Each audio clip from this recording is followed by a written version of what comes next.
미국 캘리포니아 북부의 작은 마을. 그곳에서 태어난 이준호는 5살이라는 어린 나이에 세상의 무게를 온몸으로 느껴야만 했다. 그의 부모님은 여느 가족처럼 준호를 사랑으로 감싸며 행복한 가정을 이루고 있었다. 아버지는 작은 정비소를 운영했고 어머니는 마을 도서관에서 일하며 틈틈이 동화책을 읽어주곤 했다. 준호는 비록 넉넉하지는 않았지만 따뜻한 사랑 속에서 평범한 유년기를 보내고 있었다. 그러나 그 행복은 어느 여름날의 비극으로 산산조각이 났다. 부모님과 함께 마을 밖 호숫가로 소풍을 간 날, 준호는 아버지와 함께 낚시를 배우고 있었다. 아버지는 진지한 표정으로 준호의 작은 손에 낚싯대를 쥐어주며 말했다. 준호야, 낚시는 단순히 물고기를 잡는 일이 아니란다. 인내심과 평온을 배우는 방법이기도 하지. 살아가면서 가장 중요한 덕목 중 하나야. 아버지의 손길을 느끼며 준호는 어설프게 낚싯줄을 들이웠다. 그날 잡은 물고기는 없었지만 아버지의 따뜻한 미소와 격려는 준호의 마음에 깊이 새겨졌다. 그 순간이 어린 준호에게는 삶에서 가장 행복했던 기억으로 남았다. 하지만 바로 그날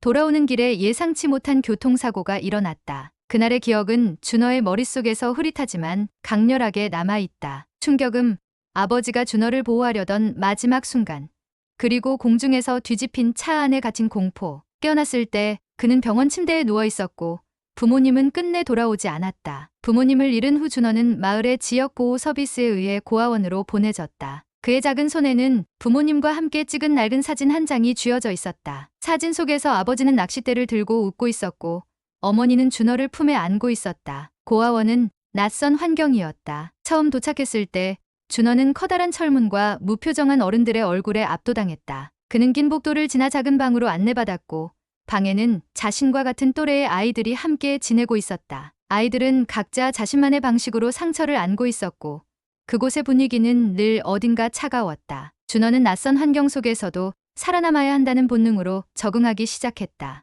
어른들의 관심은 아이들에게 골고루 닿지 않았고 아이들 간의 다툼도 빈번했다. 하지만 준호는 부모님과의 행복한 추억을 마음속에 간직하며 이를 악물고 견뎌냈다. 어느 날 밤 침대에 누워 천장을 바라보던 준호는 손에 쥔 사진을 바라보며 속으로 다짐했다. 부모님이 나에게 남겨주신 이 기억을 지키며 살아갈 거야. 절대 포기하지 않을 거야. 고아원 근처에는 작은 공원이 있었다. 준호는 주말이면 공원으로 걸어가 호숫가에 앉아 시간을 보내곤 했다. 물결이 찰랑거리는 호수 앞에서 그는 아버지와 함께했던 낚시의 추억을 떠올렸다. 하지만 낚싯대는 없었다. 그는 낚싯대를 든 상상을 하며 아버지의 가르침을 마음속으로 되새겼다. 낚시는 인내를 배우는 거란다. 그곳에서 그는 한동안 물결 소리에 귀를 기울이며 자신만의 평화를 찾았다. 누군가 보기에는 고독해 보이는 소년일지 몰랐지만 준호에게 그 시간은 다시금 마음을 다잡을 수 있는 중요한 순간이었다. 준호의 고아원 생활은 어려움으로 가득했지만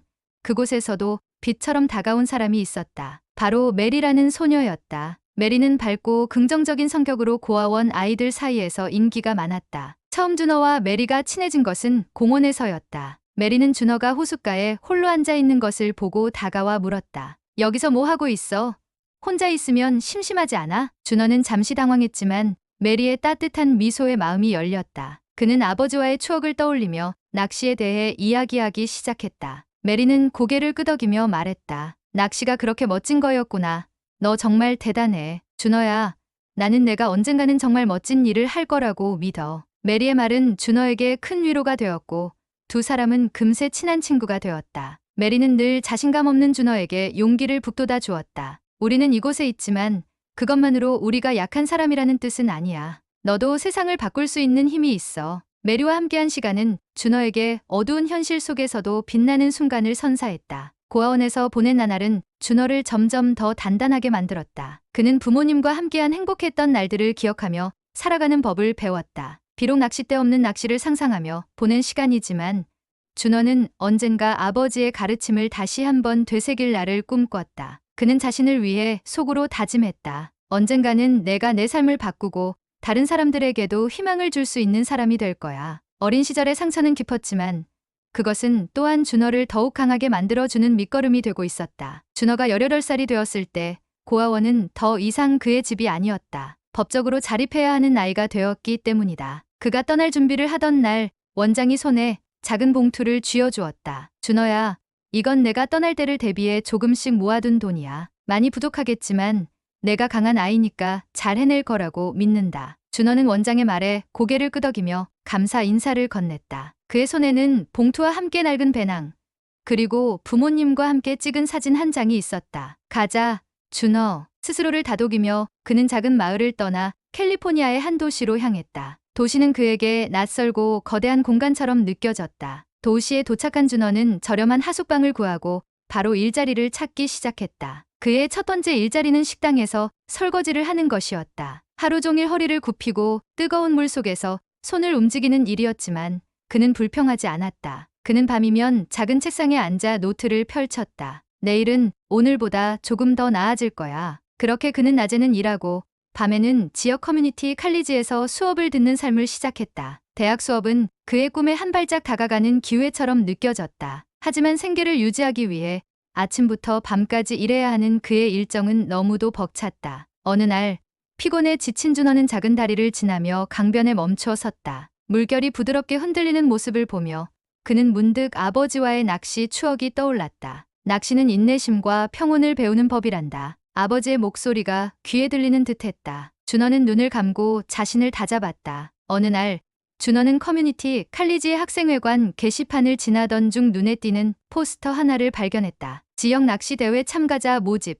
커다란 글씨 아래에는 호숫가에서 낚싯대를 든 사람들이 환히 웃고 있는 사진이 있었다. 낚시 대회? 그는 잠시 멈춰 섰다. 낚시라니 얼마나 오랜만에 떠올리는 단어인지. 그는 포스터를 자세히 들여다보았다. 참가비는 $20, 대회 장소는 고아원 근처의 작은 호수였다. 그 순간 준호는 낚시를 배우던 아버지와의 시간이 떠올랐다. 하지만 바로 뒤이어 현실이 그를 짓눌렀다. 낚싯대는커녕 참가비도 내기 힘든데 그는 포스터 앞에서 발길을 돌리려 했다. 그런데 마음 한편에서 작은 소리가 들려오는 듯했다. 한번 해봐. 넌 해낼 수 있어. 준호는 결국 중고품 상점으로 발길을 돌렸다. 그는 낡은 낚싯대 하나를 찾았고 가격을 확인하자 잠시 망설였다. 손에 쥔 돈은 빠듯했지만 그는 그것을 사기로 결심했다. 낡은 낚싯대를 손에 들고 집으로 돌아온 준호는 낚시에 대해 공부하기 시작했다. 인터넷에서 자료를 찾아보고 낚시 초보를 위한 동영상을 보며 밤을 지새웠다. 낚시는 단순한 취미가 아니야. 아버지 말씀처럼 인내를 배우는 과정이니까. 대회를 준비하며 그는 점점 설렘을 느꼈다. 어쩌면 이 대회는 단순한 경기가 아니라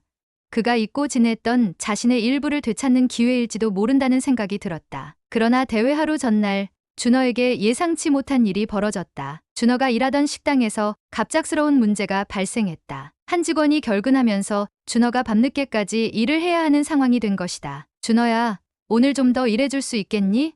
너밖에 믿을 사람이 없어. 매니저의 간절한 부탁에 그는 어쩔 수 없이 고개를 끄덕였다. 그날 밤 그는 새벽 늦게까지 식당에서 일하고 나서야 집으로 돌아올 수 있었다. 다음 날 대회 준비를 해야 했지만 몸은 이미 지쳐 있었다. 침대에 누워 천장을 바라보던 준호는 스스로에게 물었다. 내가 정말 이걸 해야 할까?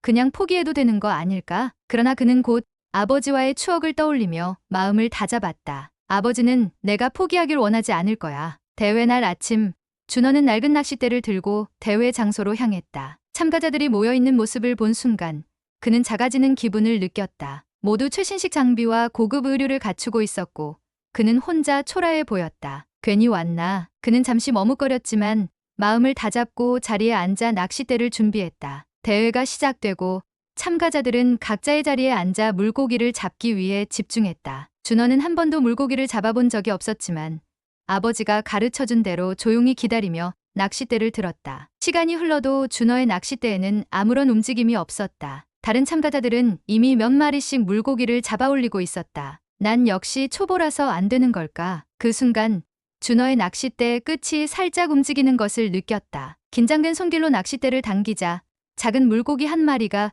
그 끝에 매달려 있었다. 비록 다른 참가자들에 비하면 작은 크기였지만 준호는 그 물고기를 보며 미소 지었다. 드디어 해냈어. 그날 대회에서 준호는 우승하지 못했지만 마음 한편에서 큰 성취감을 느꼈다. 그는 깨달았다. 낚시는 단순히 물고기를 잡는 일이 아니었어. 이 과정이 나를 더 강하게 만들어주는 거였어. 대회를 마치고 집으로 돌아오는 길, 준호는 자신이 다시 시작할 수 있는 힘을 찾았다는 사실에 깊은 감동을 느꼈다. 대회 이후 준호는 마음 한구석에서 자신이 새로운 길을 걷고 있다는 느낌을 받았다. 이 작은 경험이 그의 삶에 어떤 변화를 가져다 줄지는 아직 알 수 없었지만 그는 분명 무언가 큰 일이 일어날 것 같은 예감을 가지고 있었다. 내 삶은 지금부터야. 나는 더 멀리 갈 수 있어. 준호의 마음속에서 희망의 불씨가 다시 타오르고 있었다. 낚시 대회를 마친 뒤 준호의 마음은 희망으로 차올랐다. 어린 시절 아버지와의 기억을 되살리며 그는 다시 한번 인생의 방향을 찾고 있었다. 그러나 현실은 여전히 녹록지 않았다. 준호는 여전히 낮에는 긴 노동 시간,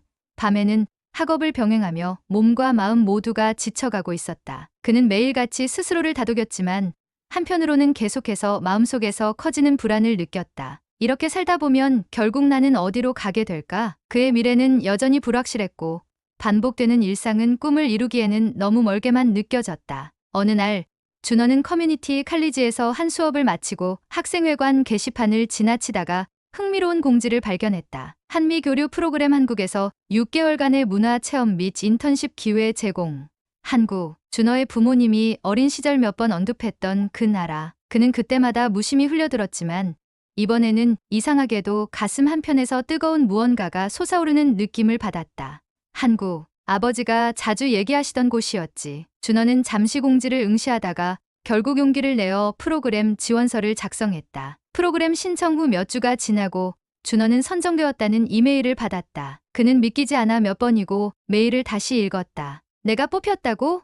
정말 가는 건가? 그러나 기쁨도 잠시. 한국으로 떠나기 전 해결해야 할 문제가 준호 앞에 산더미처럼 쌓였다. 가장 큰 문제는 경제적인 부담이었다. 프로그램 참가비는 장학금으로 지원되었지만 비행기표와 생활비는 전적으로 준호의 몫이었다. 그는 은행 계좌를 확인했다. 잔고는 턱없이 부족했다. 하루하루 겨우 살아가는 그에게 몇백 달러는 감당하기 어려운 큰돈이었다. 이 돈을 어떻게 마련하지?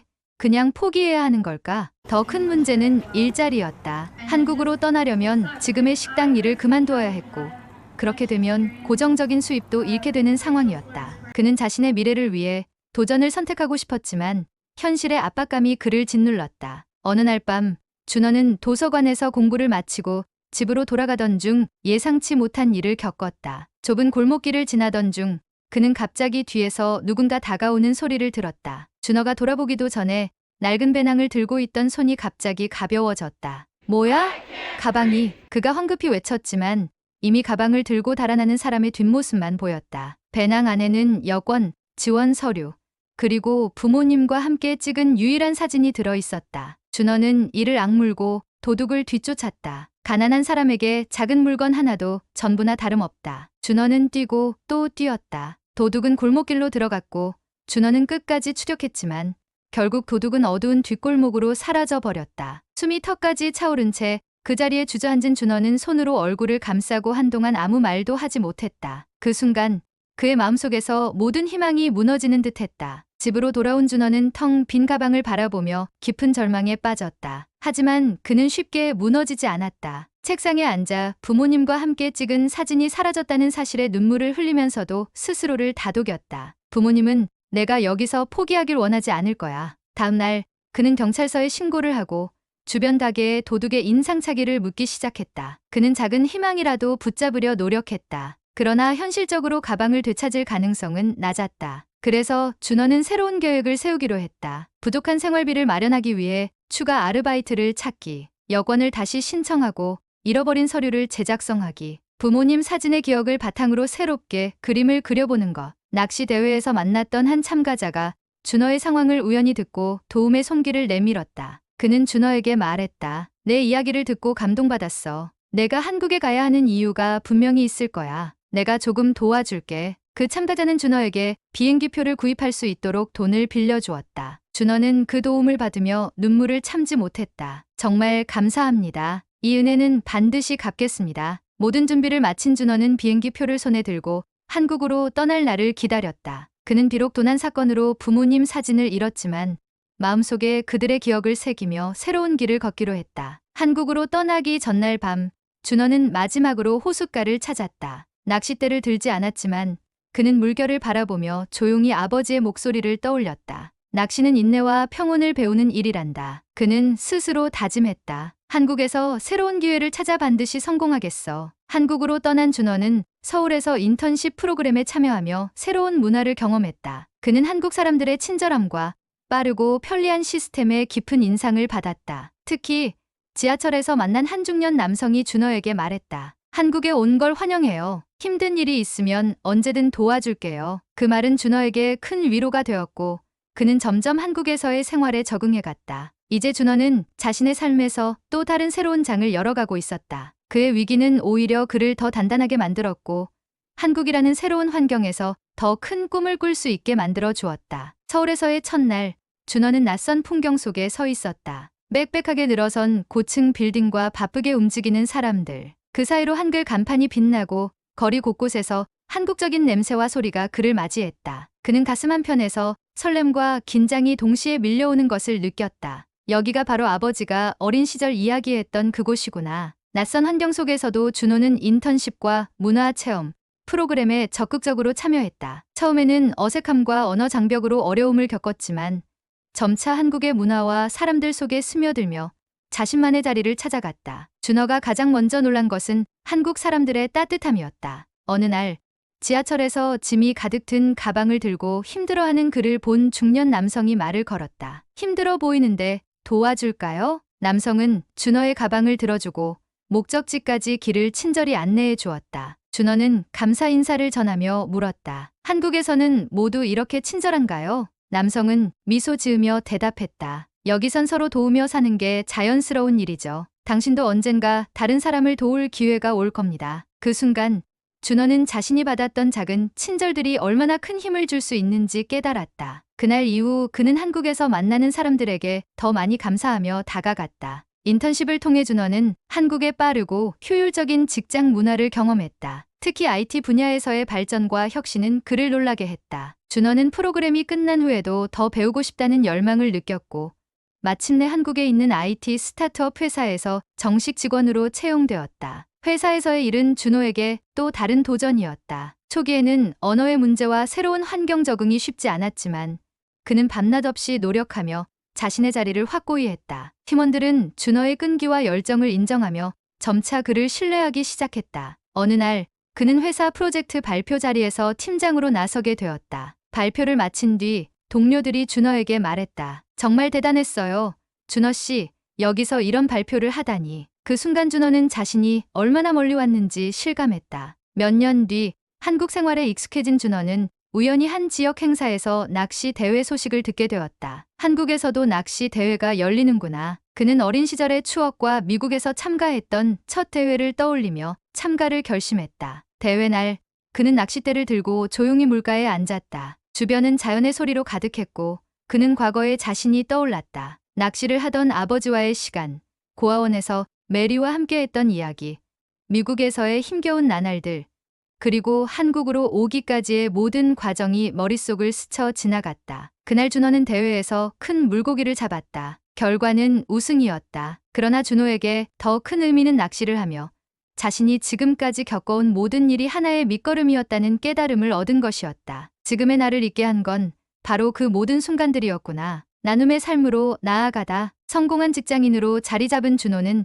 자신의 과거를 떠올리며 고아원 시절 겪었던 어려움과 그 시절 자신을 도와준 사람들의 친절을 기억했다. 그는 자신이 받은 사랑과 도움을 세상에 돌려줄 방법을 찾기 시작했다. 준호는 지역사회의 어려운 아이들을 돕는 비영리 단체를 설립했다. 그는 자신의 경험을 바탕으로 아이들에게 필요한 교육과 자립 지원 프로그램을 마련했다. 단체는 매년 낚시 대회를 개최하며 아이들에게 낚시를 가르치고 그 속에서 인내와 성취감을 배울 기회를 제공했다. 어느 날 대회에서 한 아이가 물었다. 아저씨, 왜 낚시를 가르쳐 주세요? 준호는 미소 지으며 대답했다. 낚시는 단순히 물고기를 잡는 일이 아니란다. 이건 삶에서 필요한 인내와 평화를 배우는 시간이야. 내가 어릴 때 우리 아버지가 가르쳐 주신 거란다. 한국에서 성공적으로 자리 잡은 준호는 몇 년 뒤 미국의 고향으로 돌아가기로 결심했다. 그는 고아원 근처의 호숫가를 다시 찾았다. 낚싯대를 들고 물가에 앉아 물결을 바라보며 조용히 속삭였다. 아버지, 어머니, 저 정말 많이 성장했어요. 그리고 이제 다른 사람들에게 희망을 줄 수 있는 사람이 되었어요. 그의 눈에는 고요한 호수가 비쳤고 마음속엔 부모님과 함께했던 추억이 선명하게 떠올랐다. 준호는 자신의 인생에서 겪었던 모든 고난이 지금의 자신을 만들기 위한 과정이었음을 깨달았다. 부모님을 잃었던 아픔, 고아원에서의 외로움, 낯선 도시에서의 고된 노동과 공부, 한국으로 떠나 새로운 길을 개척했던 도전. 그 모든 것이 오늘날의 자신을 만들었고, 이제는 다른 사람들에게 희망과 도움을 줄 수 있는 사람이 되었다. 삶은 때때로 우리에게 가혹한 도전을 던지지만 그 도전 속에서 우리는 성장할 기회를 얻습니다. 인내와 노력, 그리고 주변 사람들의 도움을 통해 우리는 꿈을 이루고 더 나은 세상을 만들 수 있습니다. 제가 걸어온 길이 여러분에게도 작은 희망이 되었으면 좋겠습니다. 여러분도 자신의 이야기를 만들어 가세요. 그리고 그것을 통해 누군가에게 희망을 나누어 주세요. 준호의 이야기는 그렇게 끝이 났지만 그의 삶은 여전히 사람들에게 따뜻한 빛을 전하며 계속되고 제가 평생 기억할 값진 추억이 되었고 앞으로도 제 삶의 일부로 남을 것입니다. 오늘 이야기를 통해 구독과 좋아요 그리고 댓글로 여러분의 생각을 나누어 주세요. 이곳에서 여러분만의 특별한 순간을 만날 수 있을 테니까요.